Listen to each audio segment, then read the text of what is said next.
Picture this, you're ready to move into your dream apartment, perfect location, great price, you filled out the application, submitted everything, but you get a call saying that you're denied, not because you cannot afford it, but because your credit score is too low, or worse, you don't even have one.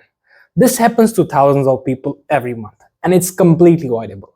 Building credit isn't complicated, but most people do it wrong and waste years in process. I'm about to show you the exact system to build solid credit using credit cards, even if you're starting from zero. This information comes from understanding how credit reporting actually functions in the United States.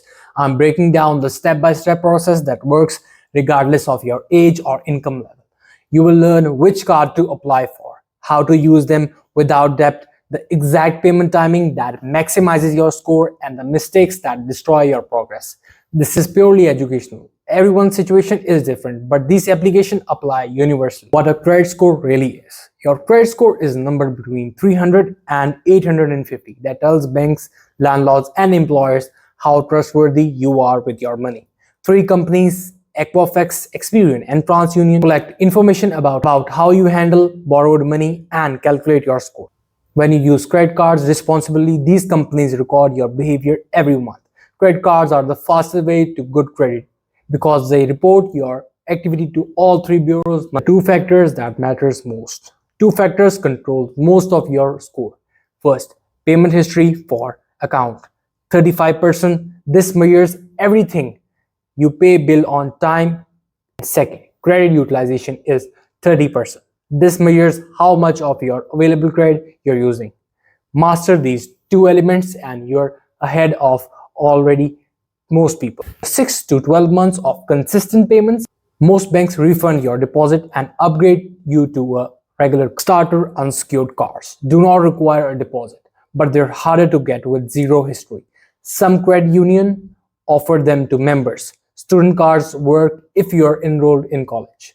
What to look for in your first card?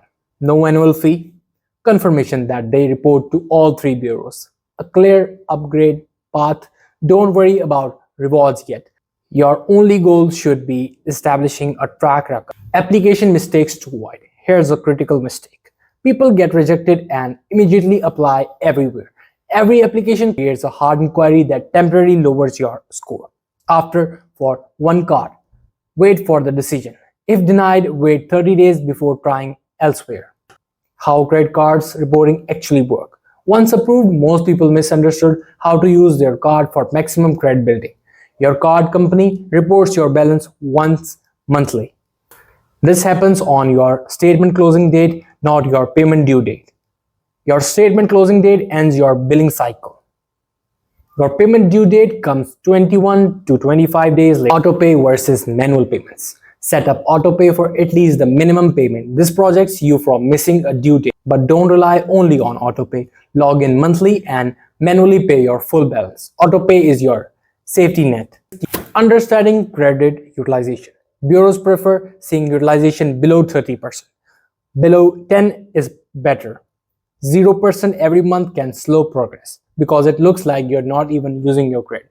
With low limits, managing utilization requires it. If your limit is $300, even a $50 purchase is 17% utilization. When to ask for a credit limit increase.